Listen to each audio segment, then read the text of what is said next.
This is the Andres Segovia Show.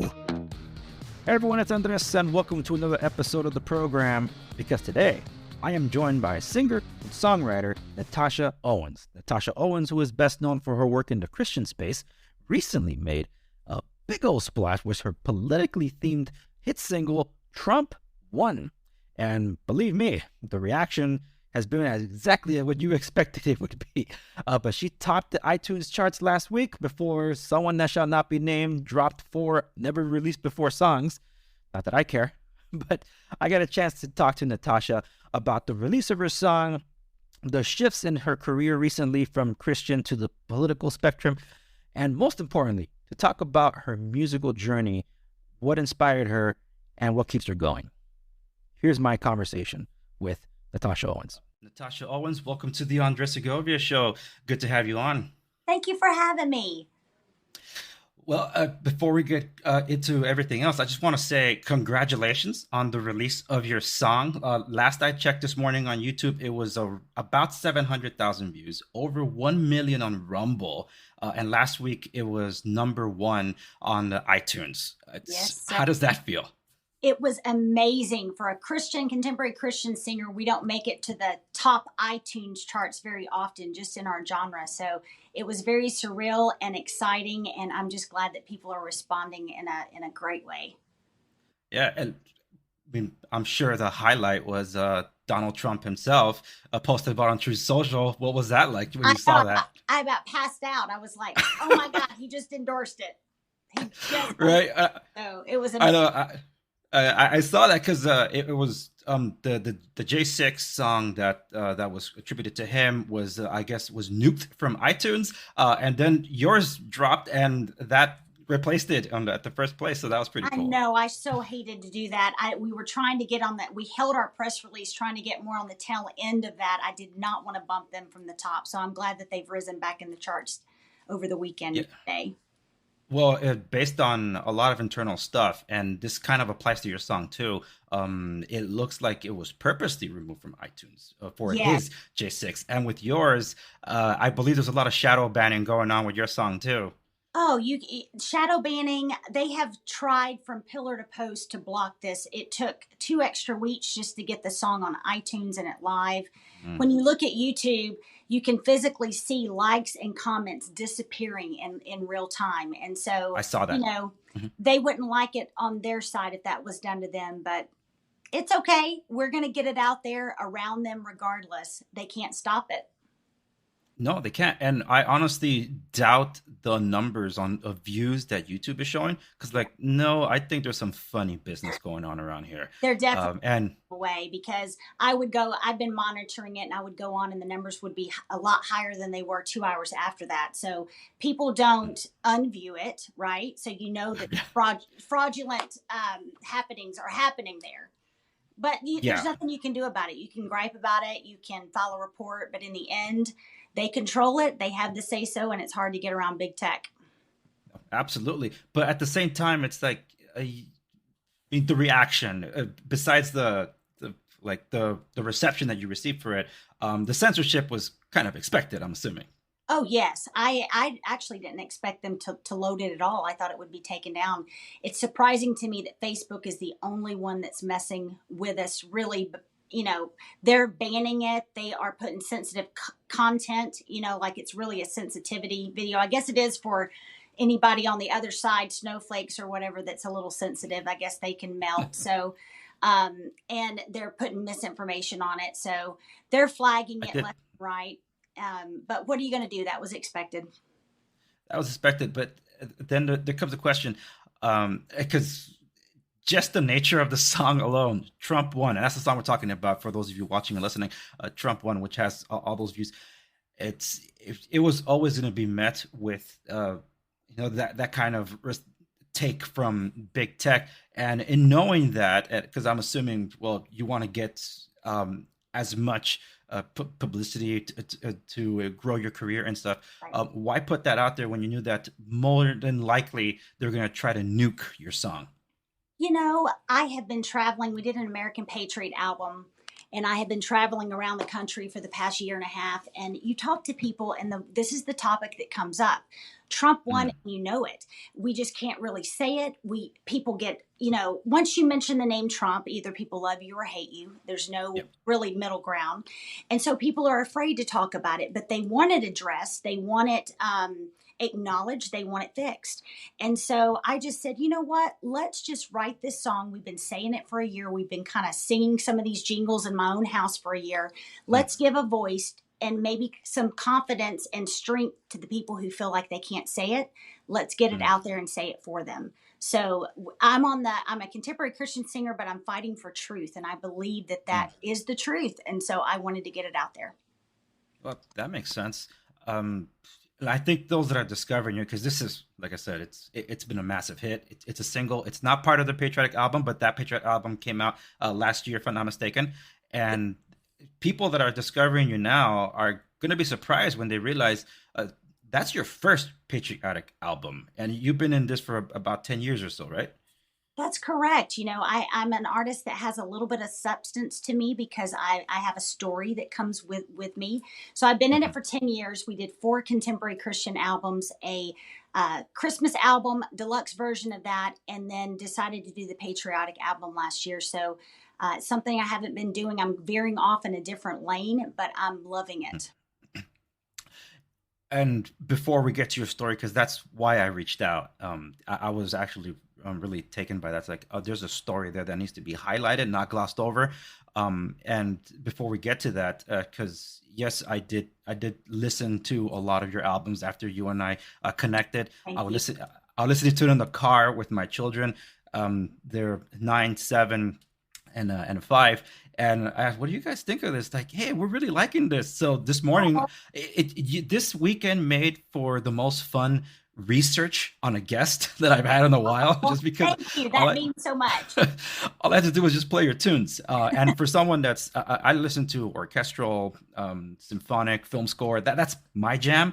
So this was a little out for me, but I was enjoying it, and I will come back to that. But before moving on to that, because you said it was a shift from the Christian inspirational and things, and then entering the political sphere, if you will. Has there been any fallout in your circles?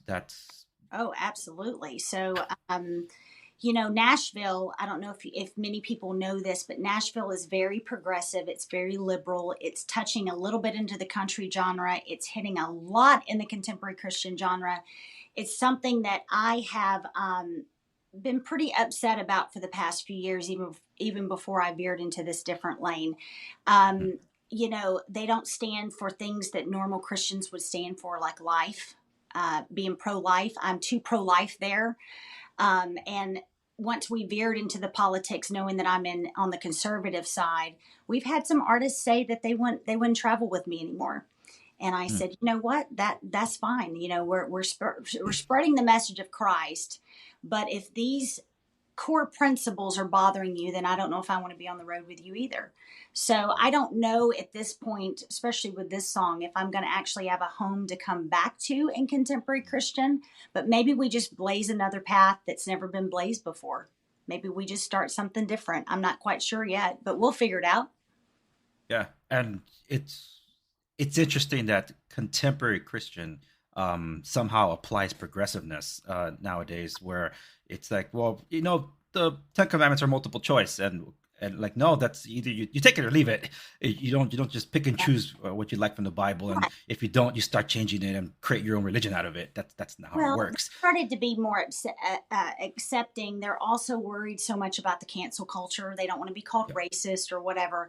But at some point, I mean, when you look at the life of Christ, Jesus was very controversial. He called out the sin, but yet he showed them grace, love, mercy, and restoration. And so at the end of the day, we have to be like him, and we have to stand up for what we believe in. Absolutely. You did post something on Truth Social as a response to a reply to your post. You said, you needed to hear that tonight. The fight gets heavy sometimes. So glad you love my music. That gives me some strength to keep going. And was a response because of this reaction to your song? Yeah, so they just, I didn't know till today that you can see my response, but you can't see what I'm responding to. That's a little I, different d- for me. I did see what you're responding to, Oh, you where did? someone was appreciating your music. Yeah. So Yeah. Okay, it's good, good. Well, then that wasn't accurate information. Yeah, they just, I guess it was just the moment that they hit me. I have had some scares this weekend. I have had a lot of hate, but the majority has been just overwhelmingly positive about it, more so than I ever thought it would be. And so when I get a sweet from the heart message that just says, "Hey, your music has touched me. I really appreciate you having enough strength to do this." I want to let my fans know, if they're going to reach out to me and tell me that at the moment what I'm going through, and thank you, that strengthened me and that kept me refocused to keep fighting, because sometimes you think the weight is a little too heavy and you yeah. just get a little bit of encouragement and it keeps you going. So I appreciated that. Yeah, absolutely. And just on its face, anyone just reading the lyrics of Trump One, that's like she's putting out a song that says that. It's like, yeah, it writes itself for the most part. But when I first heard, it, I was like, that in this day and age is bold and brave. You wrote that 5 years ago, I've been whatever. But in Yeah. this day and age, like, wow. And yes, Doesn't hurt. you are bold and brave for having done so. Yes, I just pray a little bit of protection, that God protect us, and getting out the truth, it has headwinds and it has consequences, and I just hope, you hit a bee's nest, you hope not to get stung, but Absolutely. if we do, we do. It was the right thing to do, I think. Yeah. And I want to respect your time. So if we're coming up, you tell me. But Oh, I this got as much is time as you need. I appreciate that because this is the crux of why I wanted to reach out. And you talked about your story, and you touched upon it when I saw the piece on War Room with Steve Bannon, and you talked about your father's tragic passing. Is that before or after you got started in your music career? Before, way before. I was kind of set in, my career path, my kids, raising my family.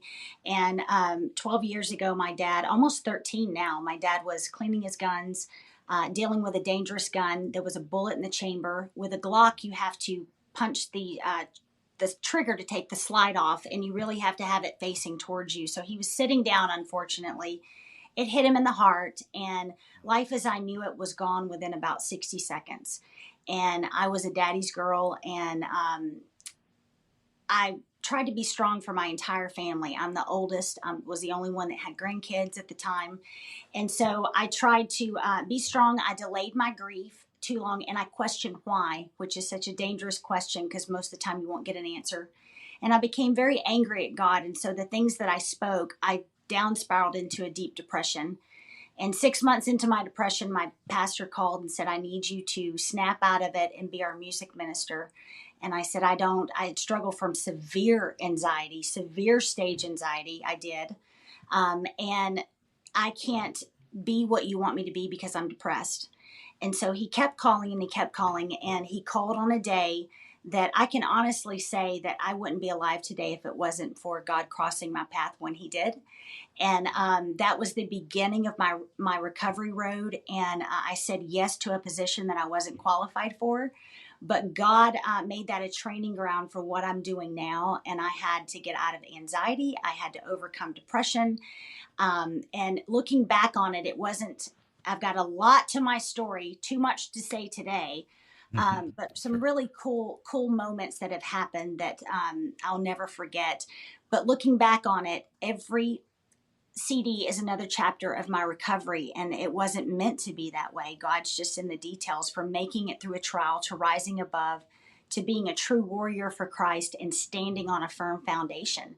And that means leading others into battle, that not physical battle, but teaching Spiritual them how battle. to get spiritual battle and emotional, trying to get out of when you're going through something faith shaking, you turn to alcohol, drugs, anything to Yeah. numb it. And when you can't numb it, you turn to suicide. And so um, I'm just on the path, trying in the trenches, trying to help with that. So my career started 10 years ago, and and the whole story was kind of backwards, how it happened. I wasn't had to work my way up. It started on a massive stage with a legend in contemporary Christian, and it's just been a wild ride since then. And I don't quite know what God's doing right now.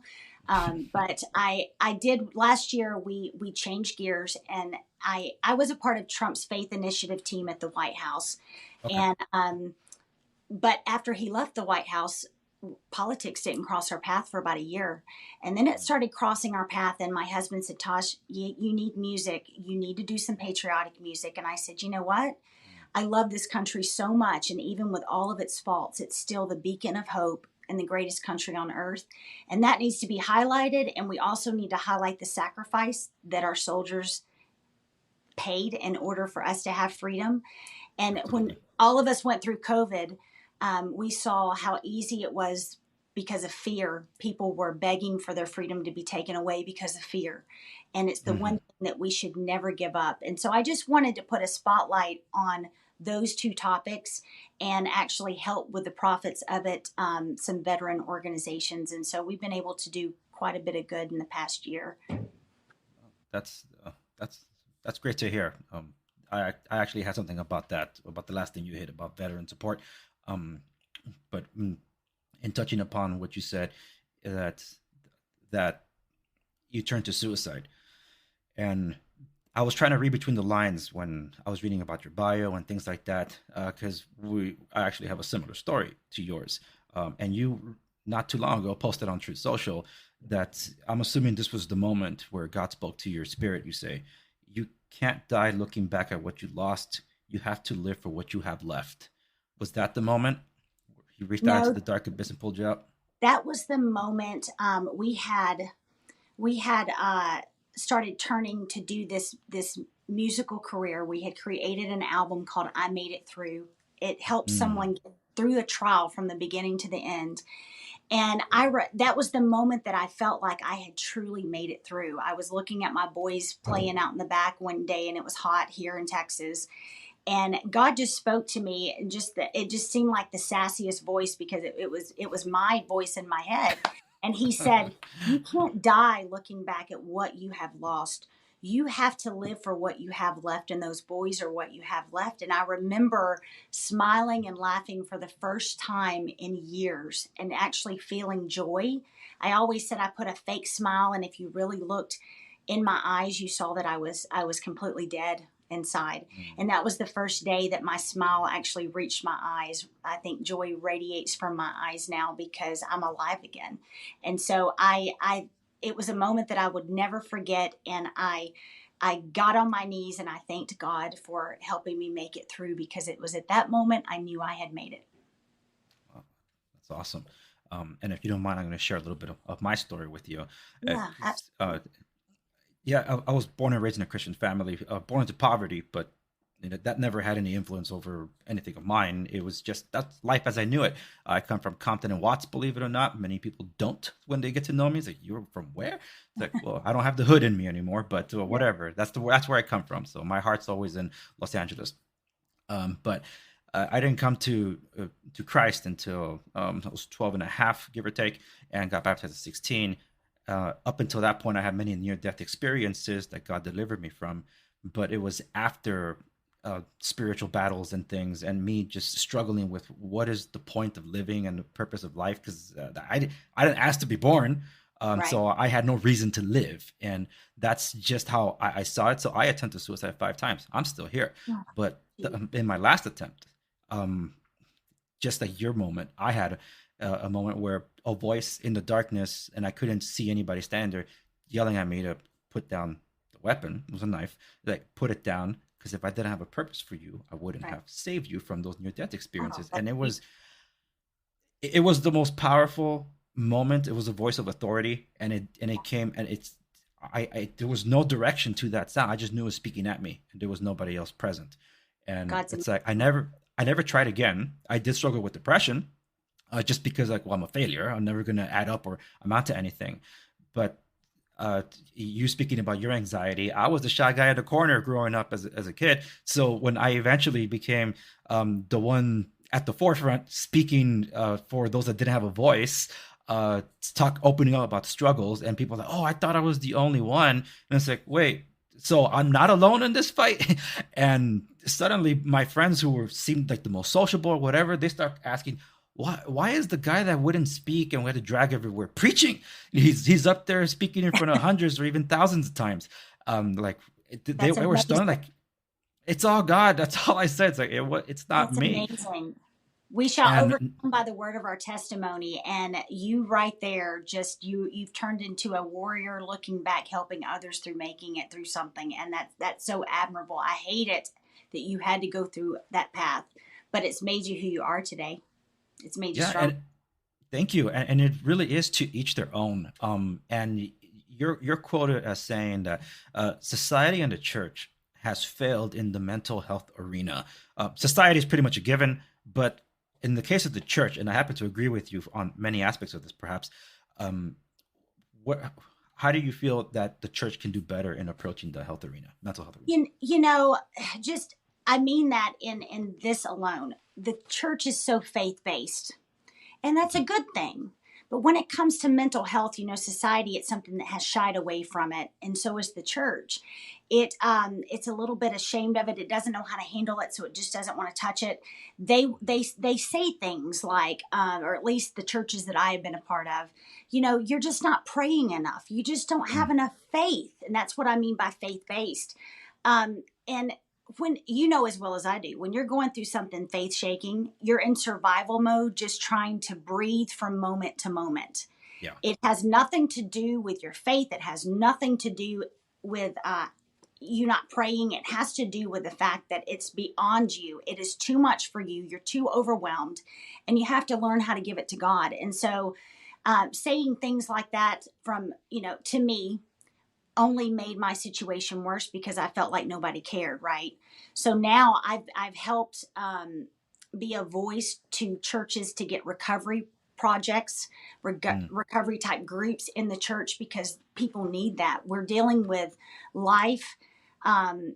Sometimes it can, a pastor can get up and do a rah-rah sermon and it's great and it motivates people. But at the end of the day, when you leave that church, what principles are you applying to it? What did you learn other than being hyped up in the moment? These are real life problems that have to be addressed by the church if the church is going to be the beacon on a lighthouse on the hill. And I think they've got a long way or a long way to go in order to achieve that. No, and I absolutely agree because, I grew up in an Orthodox background, so that was like some sects of this orthodoxy would say like, oh, if you're sick, that means you're sinning. Like, what? It's like, no, you have to be perfect. It's like, well, if I'm meant to be perfect, then why do I need God? So I thought he was supposed to be that for me. And people don't understand, because my parents, when I opened up about my struggles some years later, they were crushed. They felt like failures. And like, I never blamed any of you. I never blamed anyone. If anybody, I was angry at God because he let me live. Like, okay, you won't let me die, and Satan won't let me live. So what am I supposed to do in my life? That's how I felt. And it didn't matter how many people you had around you that loved you and cared for you, because I still do. I have a loving family. I have 4 kids of my own now, a wonderful wife, and I couldn't ask for more. I feel I'm overblessed in a way. And it's like, how do you end up struggling and feeling so alone? It's what a lot of people do. A lot of people, comedians that are celebrities that are famous, they deal with depression and suicide. That's the number one thing they deal with. We live in a society today, especially since COVID, everybody's behind a keyboard and technology. Every face is in a phone. And when COVID hit, it taught us to hide our face, hide our emotions, hide our love. We couldn't touch, we couldn't hug. And it made it worse through COVID. 93% increase in suicides. We lost more to suicide than we did COVID. And so we live in a world today that is screwing up our identity. It's one that is lacking love, and the church needs to be the loudest voice out there. but they've been silenced. And I pray all the time that leaders of churches and pastors and people sitting on the pew just have the courage to stand up for what's right, no matter what the consequences. That's our job. We have to try to help fix what is happening in society. And I think they're attacking our identity because our identity should be in Christ, right? That's what the Absolutely. Bible We're made says. in Our his identity image. is in Christ. So they have to understand this is a satanic attack upon our identity and upon Christians. This is not something that we should stand on the sidelines and be quiet about. Oh, absolutely. And I think that's what, in exploring your music and reading more about you and now hearing it from yourself, you are an inspiration. Thank you. It really speaks to how I heard some of your music, because I'm like, just coming from a place of pain. And if anybody understands, like, hey, I know you're hurting and you're probably blaming the God that created you for what that happened, but we need you to stand in front of a bunch of people and tell them how much you love them, bring the presence of God to you. It's like, hold on, you're asking me to do what? I can imagine that scenario. I'm not saying that's how I played out for you, but it probably did. But what I'm saying is like what the church would be asking of someone without, if you would say, being sensitive about it. It's like you have to understand approaching people, and that's what separated Christ from a lot of others. Yes, there's the John the Baptist approach, as some people say. You just call it out, hit him over the head with the truth. But then there was the compassionate approach of Christ, where yes, he healed multiple people from their blindness, but in different ways, because he had to approach them differently. And that's what I feel, the spirit of discernment is needed on our leaders at time in the church, to know how to approach, instead of, oh, you're struggling with that, I'm going to make a sermon out of that and just tell everybody about it. It's like, that's not what what happened to attorney-client privilege. No, but it just seemed that way. And they have to have empathy, compassion, wisdom, and love. And if they can't approach the situation, then it's better than they don't touch it. Because in those moments of brokenness, what they say could cause someone to go in either direction. And you want to make sure that you are speaking life into them and teaching them to speak life into their situation, rather than causing them to go the other way or get worse. Oh, absolutely. And that's why I think I mentioned that at the beginning, that people are going to be surprised that they're going to know you best for your Trump One song and realize you only done one patriotic album, and then seeing your body of work in the Christian inspirational space. And while those are the ones that I heard a lot, there were some that were really standing out to me. It's like that resonates with me, especially learning a lot more about your story, like where that comes from, like, we will rise, we will stand, we will overcome, and you got me through it, I feel safe, and things like that. And you're not exactly mincing words per se. Like in the Christian space, there's always like, oh, you're going through struggle, just call it a storm. Let's not really go into the details of it. It's like, no, that's part of the story. Otherwise, it's all generic. So if I can describe your music that I've been able to hear, which is about 3 albums that I heard so far, that I would say it's sincere. It's sincere, and I felt it. So that's why I say that your music, yes, it's inspirational, and what you're doing now is inspirational. It's brave. It's bold too. It's the road less traveled also. But it is. Really, the tall kudos tree. to you. I've lived by the anthem of the tall trees get all the wind. When an eagle soars, other crows don't soar. They don't fly with the eagle. The eagle flies a lot of times alone, and it's the hardest path to walk, but we have to be brave, especially in the times that we live in. Yes, absolutely. And we're going to be signing off here for the listeners and viewers, but don't hang up yet. Your song Trump One is, as of right now, still available on iTunes. People can check it out on YouTube and Rumble as well, but I encourage them to go support your work. And it's not just iTunes. I'm sure there's other places they can get it from, right? Yeah, well, anywhere you listen to music, Amazon, Spotify, whether it's streaming or download, you can get this as of now. The single is available. Our plan is, because we've had such a demand for or request for it to have a hard copy, of an actual physical CD of Trump One. It is going to be a week or two before we can get them out to you guys, but we're going to have Trump One and the actual video on a DVD that will play in your car or your TV, and that if you want physical products. So check back with my website, which is natashaowensmusic.com, and you can find that. We've got shirts, we've got hats coming out, bumper stickers, all kinds of stuff. But it helps to buy it on iTunes at this point, because that's where the charting goes. That's where, I'm definitely not getting a Grammy for this one, right? Even though the numbers would show it, but it helps the album to go gold. It helps get it out there to bigger platforms, the bigger it gets. So that would help me the most. But what we're planning on doing, our American Patriot album, towards the end of the year, I've got Trump One. I've got a Second Amendment song coming out in a couple months called The Second Protects the First. And we're going to put another version of the Star Spangled Banner, and one or two more songs on it. And we're gonna create a deluxe version that's going to come out December of 2023, January of 2024, and just in time for the campaign year. So be looking out for that. But we're providing hard copies before that, so that you can have Trump One. Excellent. Yeah, absolutely. Because physical media nowadays, with all the digital erasing going on, you're going to want it in physical. So you don't want to be digitally erased. But also to a point, to highlight that you said earlier, is it just the American Patriot album where you mentioned that proceeds go to support veterans?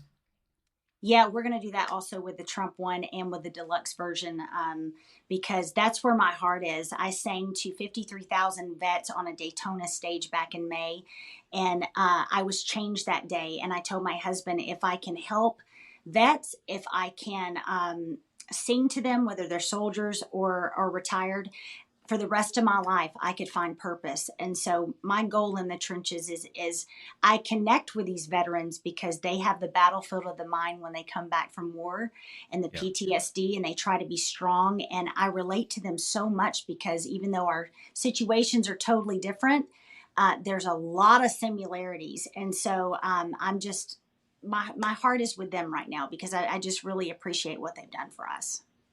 Absolutely. And that's well put, and thank you so much for doing that also. And for those watching and listening, you know the drill. Every link that she's mentioned, including her social medias that I'll let you plug in here in a moment, will be available in the show notes accompanying this episode at www.theunisegovia.com. Natasha Owens, where can people follow you to stay up to date with what you're doing?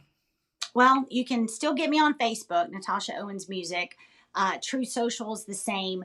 Twitter and Instagram are a little different because it was already taken. So it's Tasha Owens Music on those two. But you can go to my website, natashaowensmusic.com, and it will put you just click a button on whichever symbol of social media, and it will bring you right there. So like me, connect with me. I'm always on these programs, or the social media, answering questions, and you can get to me whenever. It may take me a second with the amount coming through, but I'll get to you. And I appreciate your support. Everyone, thank you so much for tuning into today's episode of the Andrew Segovia Show. Natasha Owens, this was wonderful having you on and sharing your story. Thank you. I hope we can do this again sometime. Absolutely.